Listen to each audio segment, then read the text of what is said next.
You're listening to the Hella Well with Danielle show, a podcast taking women of color on a journey exploring all things wellness and travel related. We're all about showing you how to put on your oxygen mask first and creating lasting self-care habits that will free you to travel the world and live the life you truly desire, and not one you have to fake loving. I'm your host, Danielle Washington. Now let's buckle up and start this journey.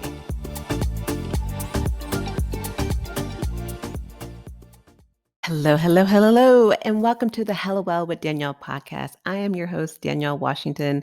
And have you ever thought about escaping America? I totally have thought about it. I've actually done it. And as a child, I thought about it all the time. Like, I'm going to live abroad. I'm going to have this amazing life. And then as I got older, I'm like, who am I? I don't know anyone. I don't even know how to begin to do this. Like, how would I find a job and all these different things? And now it's a different ballgame.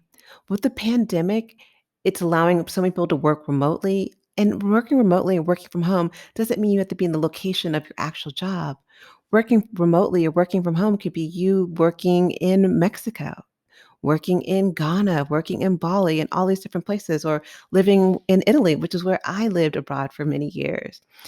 But if you don't know what to do or how to go about doing it, you're probably still thinking like, how am I going to do that? You know, I'm not a trust fund baby.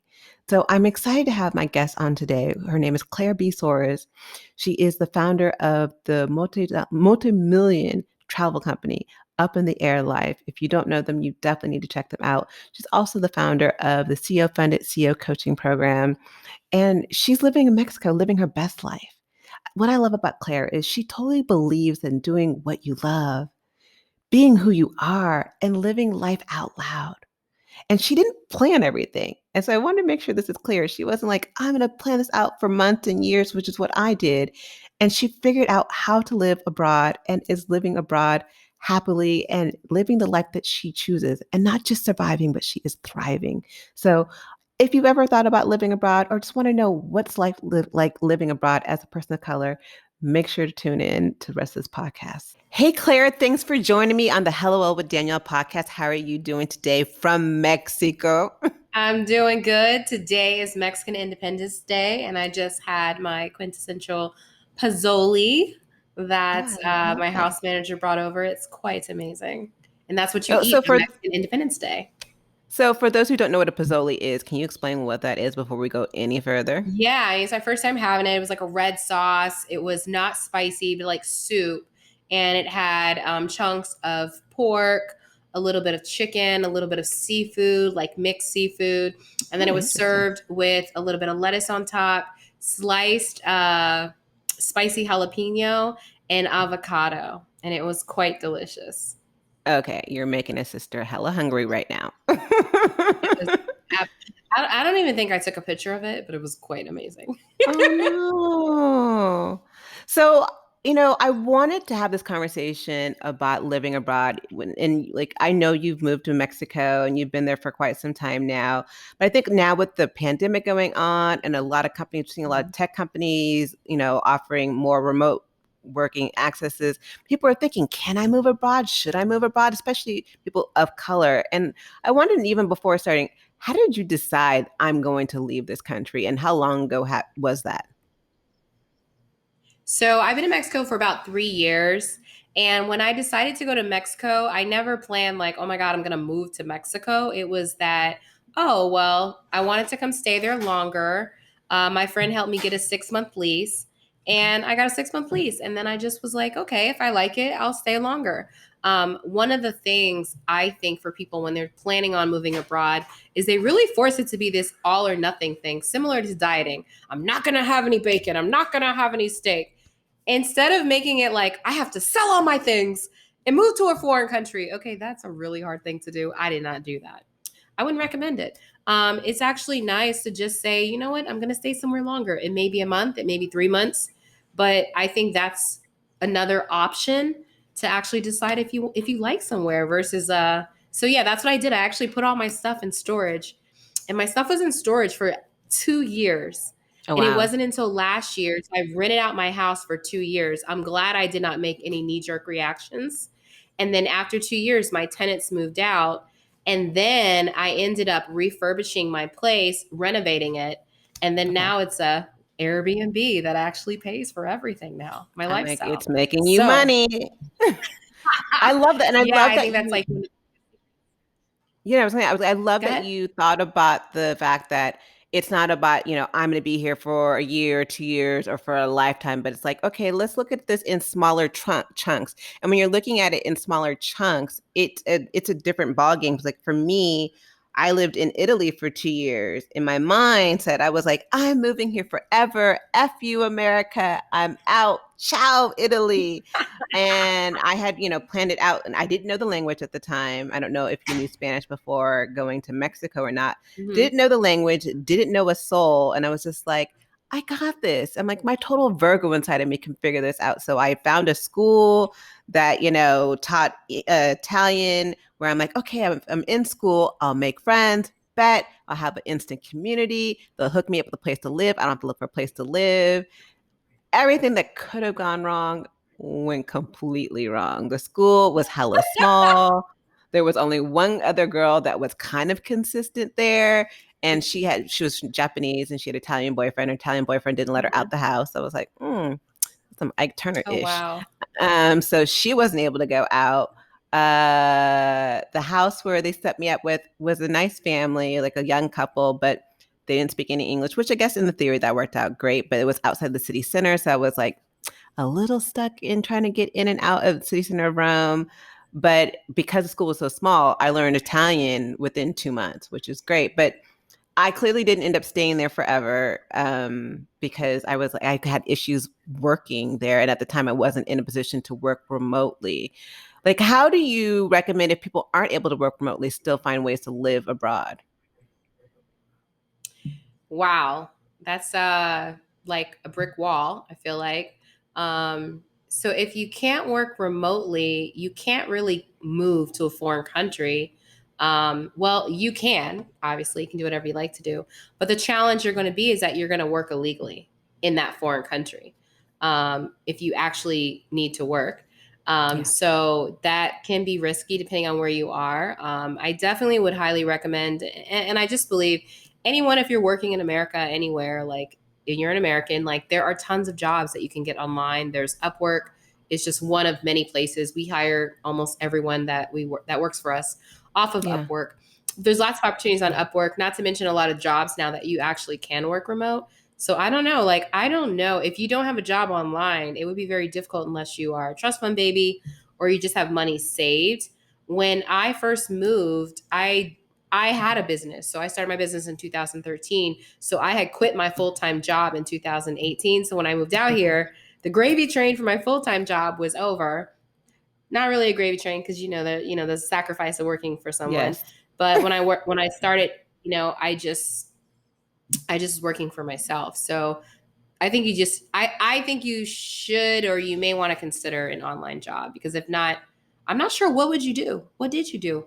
If you didn't have an So online it job, was a what did you do couple in that years. foreign It country? was like, God, I'm like, and I'm dating myself. It was about 15 years ago. So I was a nanny, and I was like, I'm a college educated Ah, person, and I'm working with these yes. like upscale, uppity, bougie, entitled Italian kids, and like this Mm-hmm. was interesting. I mean, the first set of kids I worked with were cool because they were American. They're American and Russian, but Uh-huh.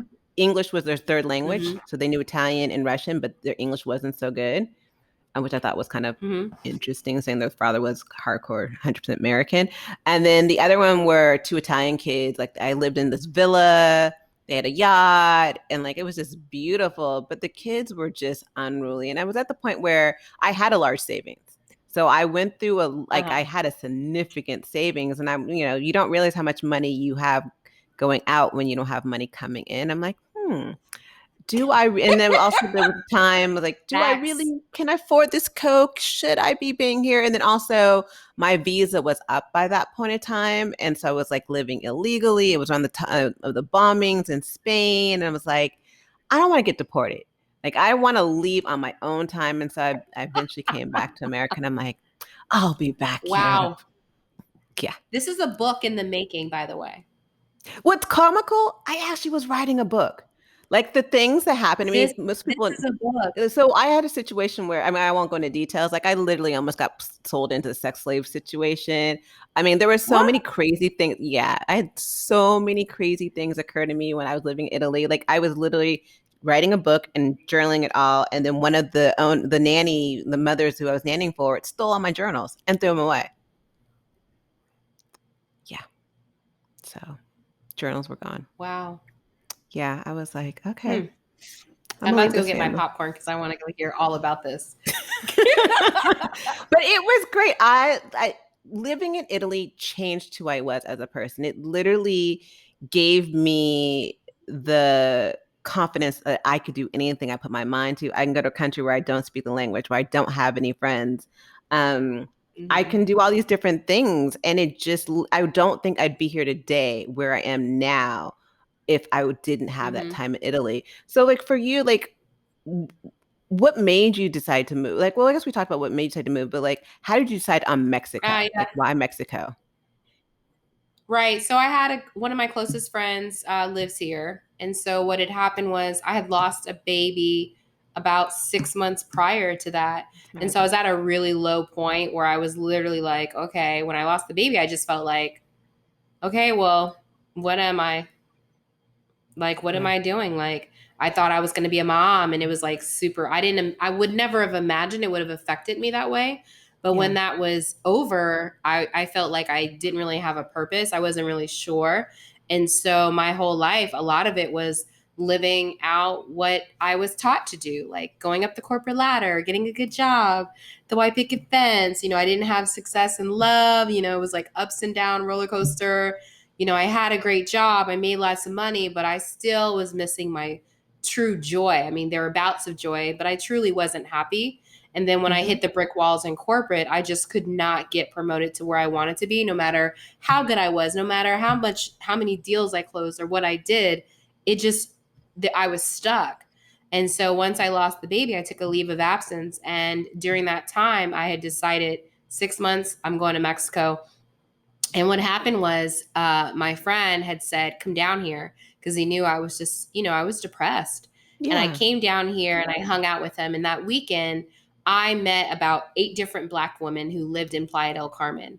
And they ranged from women who were entrepreneurs, women who were married with children that were homemakers, women who were working here, had residency, women from all walks of life. And I basically saw every permutation that I could possibly have in life right in front of me in someone that looked like me.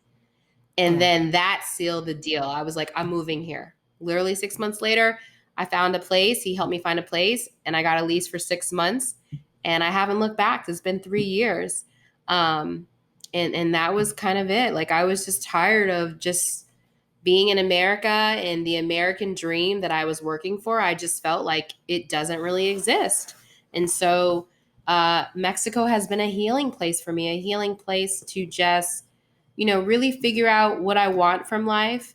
Yeah. As soon as I quit my job, like that was the first year we hit $1 million in my business, which is a very rare accomplishment for small businesses who don't typically hit that number. It's a very small percentage of small businesses that ever hit $1 million in revenue. And so for me, it was healing, figuring out who I am, and also resetting.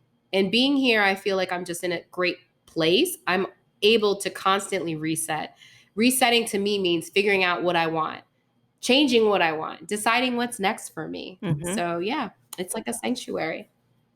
And I think that we need that, but like we were saying before, we're so used to being like we have to be on that corporate ladder. We need to be, gunning for that American dream that we don't see Mm-hmm. outside the box. We're like, this is the box our parents told us we need to be heading towards. This is the box the Cosby Show told us we need to be looking for. And so we don't think that, oh, wait, I can make my own box or I can just blow up the Yeah. box and live my own life. I know when I Mm-hmm. was moving abroad, one of the things, the problems I kind of ran up against is that my parents and family, even friends who loved me, were like, oh, we think that's great, but are you sure? You're in the middle of your career, you're about to turn 30. And like, I knew Mm-hmm. they meant well, but they were putting their isms and their fears on me. Did you deal with that? And how did you handle that?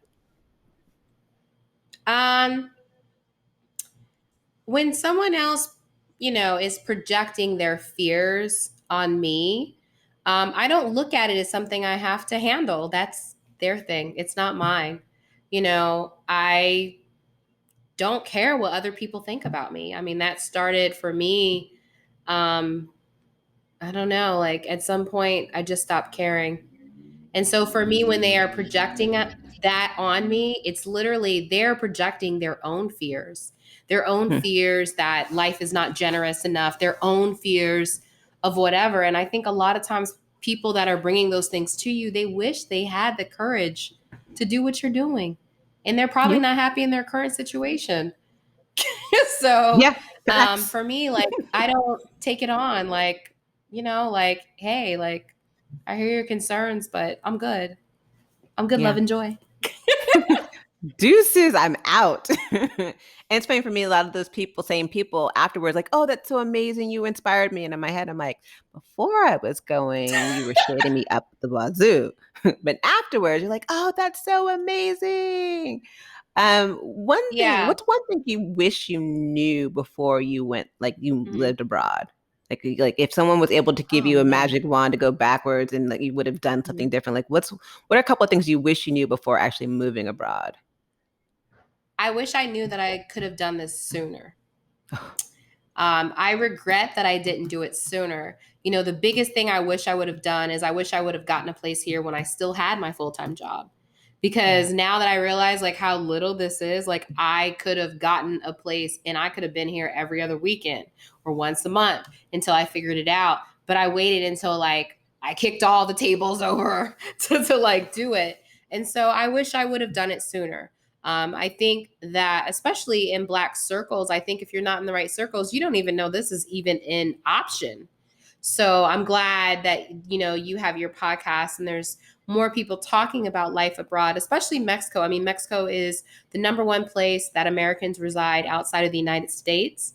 It's Mhm. also very close to the United States. It's easy to migrate here. You get 6 months on arrival. So I think Mexico, especially now with remote work being the standard at this point for a lot of organizations, it's a really good opportunity for Black Americans specifically to live somewhere where they're not being oppressed, live somewhere you actually can breathe and take a break and actually like for the first time in your life not worried about being shot or killed or anything. Unless you come here trying to be the next Al Capone, you're pretty much in good hands here. I don't recommend that, just in case anyone's questioning that. I Don't think you make recommend a that. great point. Because like for me living in Italy, one of the things I loved the most was like I was free. I was free not to be like the stereotypical black woman and all that comes with that being an American. I was just like, I'm here. Most people thought I was French. So I was like, bet, okay, you're American. I'm like, no, I'm French. I'm like, please don't speak French to me because my French sucks really bad. But like it was just nice to not have to Yeah. honestly live the weight of being black in America. So I love that. And I love the fact that you found yourself Mhm. a support system because I think that's so important. Like, what are things you recommend people can do if, I mean, I think you were lucky because there's such a already a connection of people living in Playa del Mhm. Carmen, but like, what are things people can do to kind of create that support network when you're living abroad? Definitely, in most cities now, there's Facebook groups. So there's Facebook groups, whether you live Mm. in Chiang Mai, whether you live in Playa del Carmen, whether you live in Tulum. Definitely get in the Facebook groups, find out when there's meetups, actually go out in person, meet people. Before you go, join Black people abroad groups. There's tons of groups on Facebook. I feel like that's a really great place to start. There's obviously more places than that, but I feel like going online and showing up is a really good way to find your tribe and attract those people. I have people here that I just adore, and some of them are people that I actually knew online on Facebook only. And Yeah. one woman, um, she's amazing. She's Coach Tish on Instagram, one of my closest friends here. I knew her for years online, never met her. And coincidentally, we both moved to Playa the first week, the same time, the first week. And so they had threw a welcome to Playa party for us. And that was the first time we met. So we didn't even talk about it. And that was the first time that we met in person. And now she's like one of my closest friends. She always keeps me inspired, and she talks a lot about joy alignment, and I just enjoy being a friend to her. And so, you know, the universe, God, whatever you believe, will attract those people that you need to get to the next level and the next step in your life and help you And I thrive. think that's so important. Like, it's funny when I did look about, I looked at Mexico for a quick second. I was like, that's not really my spot. But knowing that there were so many people Mm-hmm. moving to Playa del Carmen, I was just like, am I missing something? Because I'm like, I know hella people who are now living down there, and I think it's great that they're doing that. And I was just like, Mm-hmm. I mean, for me, I picked Italy because I'd gone there with a group of friends who were living there for 3 months. They were doing like Mm-hmm. something similar to you. Yeah. They were doing 3 months there just abroad. They already had finished college and just went through a program. And when I went there, I was like, oh my God, I need to come back. Like I had a spiritual connection with Italy that just kept saying, you need to come back. Same. Plus, I've always been connected to Same. Italy for some reason, and probably for the spiritual reason. Looking ahead, I was looking at Portugal. I thought about France, Mm-hmm. and then for me, I was like looking at the tax issues with living in France. Like, what kind of things did you look into in terms of taxes or visas when you were looking to move abroad, I or didn't. did you even look at it? I was like, I looked at you. I was Yeah, I'm like, gonna be or one. did you? I'm definitely one of the guests that I didn't plan. So when I see people like doing all this planning, I'm like, oh, that's cute. I didn't. I knew that you get 6 months on arrival in Mexico, and every time you leave and come back, you get 6 months. I'm still a visitor. I've yet to process any type of permanent residency or anything like that. The biggest advantage that I would see in getting permanent residency is the fact that you do get discounted healthcare, discounted restaurants, and things like that. Um, but it's interesting. I'm not a planner. Well, I am a planner because I work for a luxury You travel have, I'm company. like, you But planted amazing trips. yeah, but when it comes to like living in Mexico, I just feel like a lot of times people are overthinking it. You get 6 months, so just come here and figure it out. And if you decide you want to stay, you can go back and file. But right now, they're actually doing a program that if you just overstay your visa, you can apply for residency. They want us here.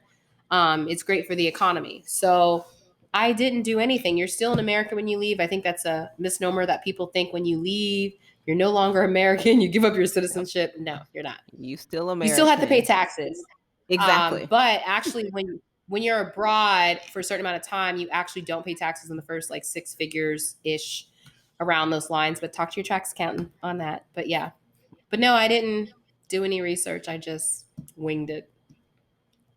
And I love that you winged it. That shows your spirit and your vitality for, as you always say, that you're about, living life out loud, and not everyone is that Mm-hmm. way. What got you to that point of being able to live life like just like I'm just going to wing it and I'm going to allow myself to recharge?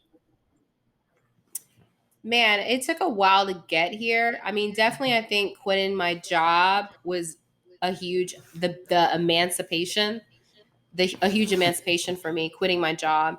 And a lot of it was like, I feel like my corporate job was like everything I dreamed about, everything I worked from college. Um, but being in Mexico just made me realize that I wanted to, and probably more so traveling, made me realize I want to live life every single day.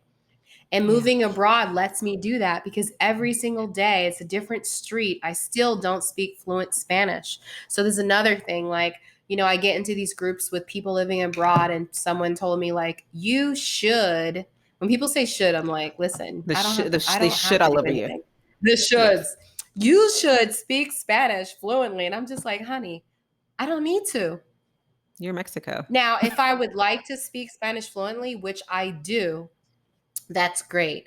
But as far as the I shoulds, like I aim to live life. I aim to be joyous. I like to walk around, see a new restaurant every day. I love to hear Spanish. I speak Spanish conversationally. Like I'm not, not speaking any Spanish, but I'm really focused on myself. Like being here is a sanctuary. I keep saying it. It's where I am refueled. I leave a lot. Every month I'm going back to the States or going abroad still. And I'm just, doing what I feel at that moment, and for me, that's what gives me the most joy is to do that. I love that. So what's a typical day for you living abroad? Especially since you're an entrepreneur and Ugh. you work remotely. So what is a typical day or a typical week? Yeah, so right now working, business has grown. This has been our biggest year now that we're traveling again. So my days start, I'm usually up by 4 a.m. working. And Wow. I usually start my team calls at 8 a.m. And I usually am in meetings from 8 a.m. to like 2 p.m. On Okay. most days lately. And then tonight I have tennis lessons. So I also go out with my friends. Last night I went out with my girlfriends, which is a bit different. When you're abroad, you go out with your friends a lot more, probably like 3 nights a week, where I feel like 3, 4 nights a week versus when I was in the States and maybe like one night a week. Mm-hmm. But yeah, I work long hours right now. I'm currently in the process of kind of training my team since we've grown. We went from like 2 or 3 to now we've got, 6 people full time. Oh, So it's wow. a big onboarding process right now, but I'm working on having a baby next year. In baby planning mode. So I'll be kind of peeling off a lot of the operational stuff at the company. Mm-hmm. So next year, my workload will look more like 10 hours a week. So, and that's the beauty of entrepreneurship. Like it can be whatever you want it to be. And so right now, I'm literally planting all the seeds so that it's going to grow. And then next year, it's going to just be blossoming and things are going to happen. And my team's going to be able to handle it.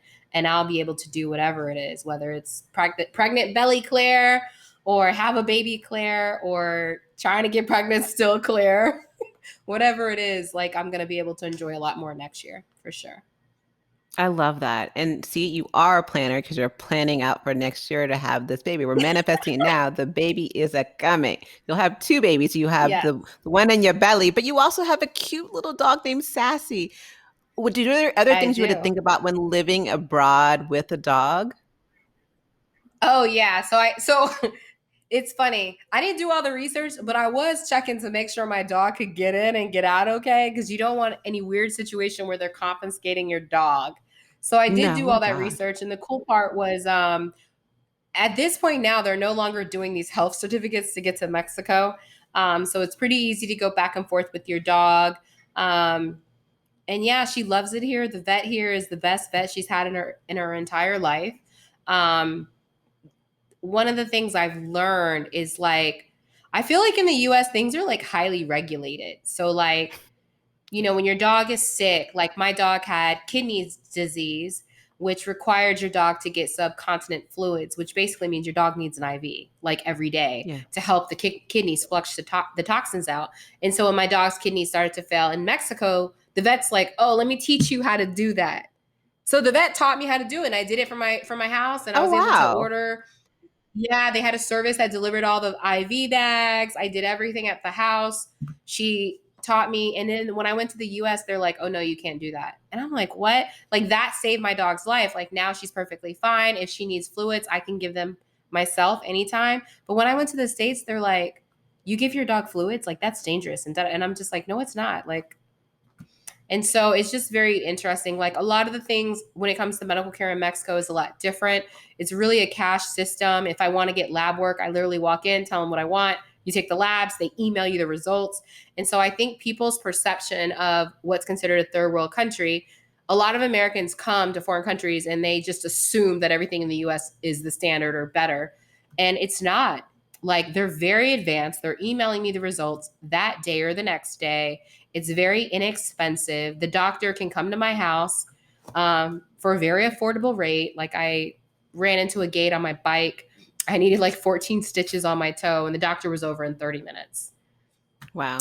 You just don't get that kind of service. And so, I just think there's a lot of opportunity to relearn things and have new experiences when you go abroad. No, I totally agree with that. I got in a car accident in Italy. I was at my Oh boyfriend at no. the time. We had a beach house. And so a Vespa hit us. And Mm-hmm. I'm like, how did a Vespa hit us from the back? And I'm the only one who got hurt, like majorly hurt. But like I had to go see a Dang. doctor and just went to a doctor. It was a little bit difficult because I didn't have a doctor, but then I had to go to some other situation, but I was able to figure it out and I was able to Mm-hmm. kind of figure it out with no problems. But I know when I've been in other countries, I love the fact that I can get medication in Thailand and all these other countries without having anything, needing these things. In Italy, I was able to get my migraine medication just by going to the pharmacy versus here. I had to pay, crazy amount of money and I can only get 8 pills a month. Otherwise, I'm screwed. And so I think that people don't think about that. One thing that I did kind of consider, or like when I was there and I had to shed my Americanism. Like, oh, things are supposed to be this way because this is the way we do it in America and this is how we Mhm. eat everything. I mean, I didn't Yeah. shed Mexican food needs to be a certain way because I swear to God, that's the one thing for Uh-huh. me living outside of California. There's no good Mexican food. And I don't and I guess Mexican food in Mexico is different than Mexican food in California. So I will recognize that there is a difference. But I'm like, I just miss really good guacamole. I remember being in Italy and my boyfriend times like, oh my God, this is the best spot. You're gonna love it. They have great guacamole and everything. The guacamole literally looked like someone put green food coloring in sour cream. And I'm like, this ain't guacamole. I don't know what you think this No. is, but this ain't guacamole. But being able to shed my Americanism took some time. I was like, oh, dang, okay. Like Mhm. I remember going, it was something like, and so in Italy, when you first move there, you have to get this paperwork that says you need to legally register with the country. And if you don't do it in 48 hours, there's a problem. You need this document. So I did that. Like, I'm going to try to do what I need to do. I did not get that form back for like 2 or 3 months. And I'm like, yo, so for 2 or 3 months, I'm not registered because y'all are behind. And like, I got frustrated with the Oh, fact that wow. things were like slow, but it took me a while to be like, oh, I had to shed my thought process of what is deemed slow. In Italy, that's just their norm. Like, did you ever have to work on shedding your Americanism at any point?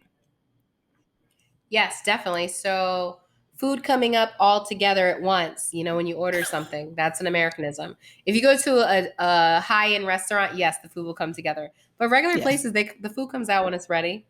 Someone greeting you as soon as you sit down or within 5 minutes, that's an Americanism. Tipping is an Americanism. Total I need people to Americanism. stop. Like, local Yeah. people ain't tipping. I mean, if they do, it's like the change. It's not like 10%, 20%. Like, Mhm. yeah. What else is Americanism? So you pay a lot of your bills at the 7-Eleven in Mexico. So Oh, whether it's interesting. your phone bill, your cable, your light, you can pay everything at the 7-Eleven. And you can, yeah, so it's different. You I wasn't able to pay a lot of the bills online because you can't use your American credit card. They only want to take a Mexican credit card, so that's something different. So there's actually services I learned maybe like in the last year that you can actually go to a website, they charge you a fee and they'll pay your bills for you. So it's kind of cool. I love that. Um I think those are like the biggest thing. I think also Americanism. I think people who get upset or think like, oh, someone's doing this because I'm black, like, I kind of feel like, yeah, there is racism outside. But I feel like, when people say, oh, this happened because I'm black, and I'm kind of like, when you're abroad, in most cases, you're viewed as an American. You're not viewed First. as like the whole black and white thing is really an American thing predominantly. Yes, someone may say, well, that happens other places. Yeah, it can, but like abroad, you're usually an American. Yes, you're probably going to get overcharged for things because you're American. That's a big thing when you open up your mouth. But I think in Americanism, in order to lose it, is just really just like coming, relaxing, and just enjoying yourself, being open to a good time, not needing things to go a specific way. If you go to a restaurant, the biggest thing is just enjoying it. Just enjoy yourself. No one's bringing you the check unless you ask for it. Yep. That's an Americanism that they be like, here's the check. You'll sit at the restaurant and nobody will bring you a check because like Yeah. it's considered rude. And I know Europe is like that as well. Yeah, no, it was definitely something like my parents came to visit me when I was living in Europe, and they're like, "Well, no one's bringing this check," and then, "Oh my God, this fish has its head on it. Why do you have to have all these meals? And why are you always wondering why?" I was like, "This is just the way." I'm like, for me personally, I feel so at home being in Europe. Like European lifestyle and Mm-hmm. European norm of living feels very comfortable to me. I Yes. live in it and I feel like I'm very comfortable, which is why I know at one point in my life I will be back in Europe. I don't that's what like I don't know if Mm-hmm. I'm a Mexico person or South America or Asia person, but I know most countries in Europe, I feel hella comfortable and just like, this is my life. I'm happy. So, what are other places that you would recommend besides Mexico for Black and Brown people to consider living abroad? Living, I think, well, I've heard South Africa is really great. That was one place I looked at. Also, Hmm. Accra is also another place I've heard is really great. Outside of those two places, Chiang Mai, there's a great Black population in Chiang Mai.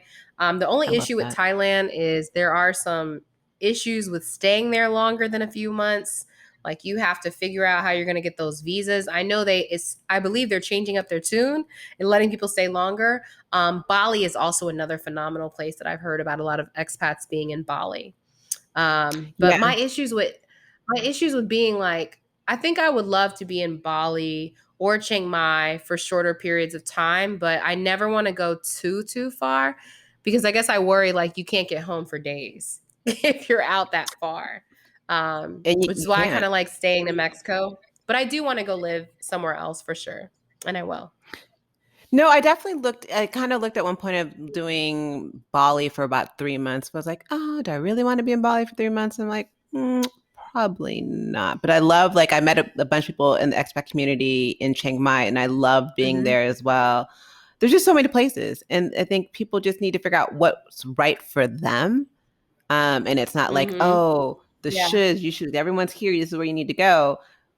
Well, yeah, everyone's in Mexico, but that's not right for me. Or everyone's in, I don't know, Timbuktu, and but that's not right for me. And so Hmm. it's just kind of figuring out what Right. works best for you. Any last thoughts on like things that people should think about when moving abroad that you want to kind of share some wisdom? I would suggest to consider testing out a few places, do 30-day stints in Hmm. like your top two or three places, and then decide from there. And I would also recommend not to commit to a long term lease. Maybe only, I think committing to like 3 to 6 months out the gate, figure out if you like it. You may not like it. And then be okay. If you don't like it, bounce. Like in most of these places, the rents are not too expensive. So, I'm a huge proponent in doing what feels the best and not being afraid to switch things up. And I say that to say a lot of times I do feel like I know for me and a lot of my friends, we were taught to like stick it out, push through, keep going. Yeah, Yeah, F all that. this ain't one of the Okay. If you situations. get there and you just feel like you don't like it, bounce. Yeah, you might lose rent, but you probably can get someone else to take it over. But I think a lot of times people put way too much emphasis on financial impacts of things. And so they want to stick it through, they want to press it forward and then sacrifice themselves and their happiness. I'm here to tell you that life is abundantly generous. Trust me, Yes. trust yourself, do what makes you happy. And I'm telling you, the money will come. Life is abundant, life is generous.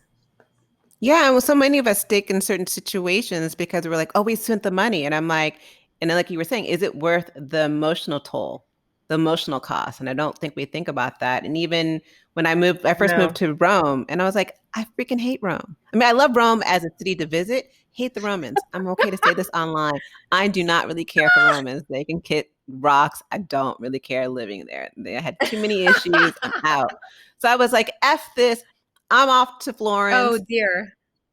Florence was perfect for me. Florence and I were like best friends. Florence remember me being here in California, had a great time. I Mm-hmm. moved to Perugia for a month while still keeping my apartment in Florence Mm-hmm. just for a concert.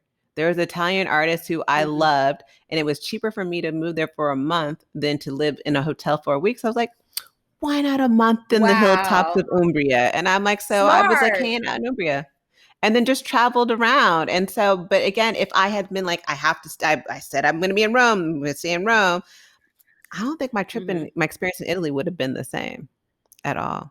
So, yeah. No, and I love that. I love that you did that. It's just a testament. Like I think, you know, I like being fluid. I like being fluid with life. I like switching it up. I'm getting a place in Chicago in January. And it's so funny. Shit People are is like, well, cold. how do you feel about moving? Yeah, that's the first thing they say is you're moving to Chicago when it's cold. And why are you leaving Mexico? And I'm like, who said I was leaving Mexico? I still have my place in Mexico. I still have my place in other states. Exactly. just gonna have another place in Chicago. Like, I think we have opportunities to expand our belief on what life could be. And I challenge people to expand their mind. All the I love possibilities are that. available to you. I love that. So I know that you have a couple of trips coming up for Up in the Air Life, which I love your trips. Your trips look so decadent and so luxurious. And I'm just like, it's like, I don't know, it was a TV show, and I think it's a TV show because I remember this guy it was something Mhm. in Life of the Rich and Famous. What, like, do you know what I'm talking about? He would talk about people who had these amazing boats and all these things, and I'm hella dating myself. Richard something. I can't remember his name, but I remember, yeah, life. I remember the show. But so your Richard trips are just, Leaks? what was that? Richard Leaks? Is that his name? Richard Leaks? Girl, I I don't have no remember. clue. Yeah. All I know is I can vaguely remember he was white, clearly, but I'm like, I just don't remember what his Uh-huh. name was. And this is like probably back in the 80s or 90s, and I'm so dating myself. Yeah. But I know you have a couple trips coming up in 2022 and 23. Do you want to talk about a little bit what's Mhm. coming up for you guys? Yeah, so for my travel business up in the airlife.com, we've got about 35 weeks of trips in 2022.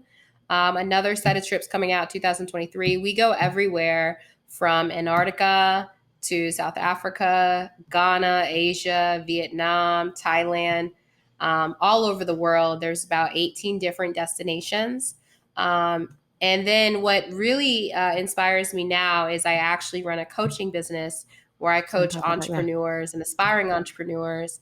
And I help them along their journey to creating businesses or scaling their businesses. And that's actually where I spend the most of my time between that. And then I also handle our new branch, our new division in Up in the Air Life called Caviar. Caviar in the Air is our private trip planning service. And so that's been open for a few months, but the rebranding is happening now. And that's basically for people that want to go somewhere like now, post pandemic, and they want to go with their crew and you want to go on a private trip, is that I will plan a grandiose trip for you and your friends or whomever you want to go through our Caviar service. Oh, people were going to be calling you for that. People call me all the time. I'm like, I'm not a travel agent. I mean, I do it for my group and I have done it for other Mhm. people. And I realize I don't, that's not the life, that's not my life I want to live. And I'm like, I would love to recommend it to other people. I'm like, no, I don't do that. I am legally able to do it. Yeah, I'm certified for all these things, but I don't know. That ain't me. Go somewhere else. And it's so I know people, definitely a yeah, gift. yes. I mean, I love doing it. I just don't want to do it for other people. I don't want to be planning Mhm. someone's trip to New York. I'm like, and I want it to be something that's for me. I really focus in on self care and things that are about wellness. When it's Mhm. this, I want to Yes. go on this trip where I just want to be balling and living my best Instagram life. I'm like, that's not really my brand. That's just not I'd that say that's doesn't probably inspire my me. lane for sure. I'm definitely booking you at a spa, but we're definitely going to be getting a yacht and sailing And you in do you have a Singapore, retreat wherever you coming want up to go. for the entrepreneurs? I know you also have the business that does Yes, retreats for yeah. entrepreneurs. So my other company that I have is Scaling Up, and that is Mhm. a retreat program for entrepreneurs. And those are in-person retreats. We have our next retreat next month, and we have them all the way through next year. We'll be talking about it more on my page, but it's basically a 3-day retreat where we basically go through and we hit upon a lot of self-care, organization, monetization, marketing, sales, and a business plan that kind of gets you to the point that you are in a good space to actually help your business go to the next level and thrive. So, yeah. Love it. We need that to get your business together so then you can live abroad and live your best life. Sounds pretty Listen, whatever easy to you me. want, you can create it. Life is generous. And so how can people find you online? People can find me online on Instagram at Claire B Soares, CLAIRE Soares, or ClaireBSoares.com.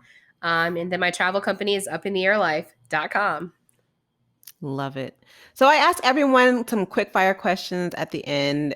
Pretty simple. So whatever comes to mind, just answer the Okay. question. So you Let's go. ready? Let's go. My favorite part. Yes. All right. So what does living hella well mean to you? Hella well. Hmm. Oh, living hella well are my 2-hour weekly massages, my full-time house manager I have here that cooks, cleans, takes care of everything, bi-weekly therapy, going to the beach as often as possible, riding my bike, tennis lessons, like having time with my friends and family. That's living hella well, being taken care of on a daily basis so that I can live a healthy life. And outside of work, I'm actually enjoying 100% of the time. Awesome. Aisle or window? Window. What's always in your travel bag? I want, ooh, my travel bag, my phone for sure. Um, Definitely my phone. I'm kind of stuck. I feel like my phone and my laptop and definitely a mouse. Oh my God, I can't go anywhere without a mouse. It drives me absolutely insane. See, I And don't use a mouse, chargers. but I have this. I have a Mac, and I'm just so used to And the this, little key thing. Oh, that's one so of my favorite cute. things. It's a speaker. So these are speakers and they're actually pretty loud. And it's a little panda bear. So I love traveling with these because wherever I go, I got my tunes. So yeah. I love that. I love that. When's the first time you realized that you were a person of color in your life? That you were Black? Oh man. Uh I think it was when I was younger. When I was younger in I was under the age of 5 and I came home. I was crying because I was teased. My mom had my hair in cornrows and I was teased because they said my hair wasn't done. And I grew up in a predominantly white neighborhood in Virginia. And that was the first time then. And then as I was growing up, like I was always the only Black girl in class. And so I always like knew I was different. Yeah. So yeah. And then my last question for you is a huge part of what we're doing here is creating this wellness revolution for women of color to not just survive and get through, but to really thrive. What advice would you give to your younger self to really be a part of this revolution? Oh man, I would have told my younger self to start therapy earlier. I feel like therapy is something that has absolutely changed my life. I highly recommend every person, especially Black people, like to go to Yes. therapy because there's so many layers of issues and challenges and triggers that you're battling every day. And it's really helped me to better understand myself, also to understand other people around me and allow me to be more empathetic, allow me to be a better human.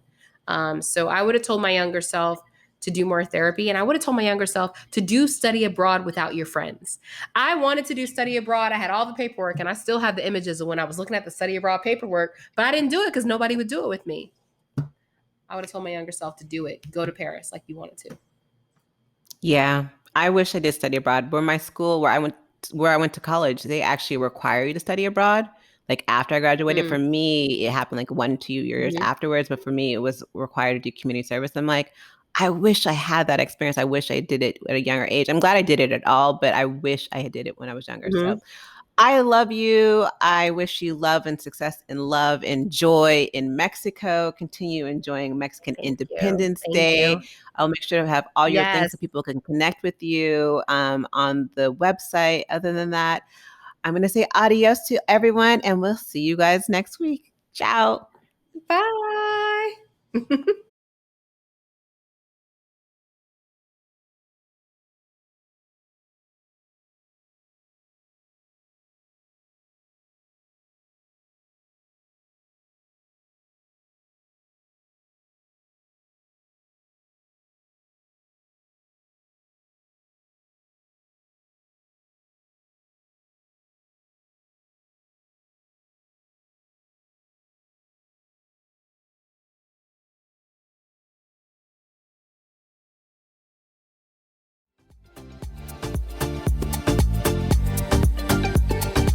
Thanks for joining us this week on the Hello Well with Danielle show.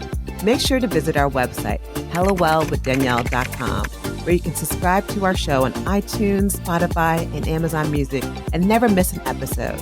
Also, you can follow us on social media at Hello Well with Danielle on Facebook and Instagram, and Hello Well Danny on Twitter. And if you like hella love the show and got some good nuggets out of it, know that I'm not too proud to ask for you to please leave a rating or review on iTunes so that we can continue to expand our reach and help other women of color. Again, thanks so much for listening, and I hope to see you next week. Ciao.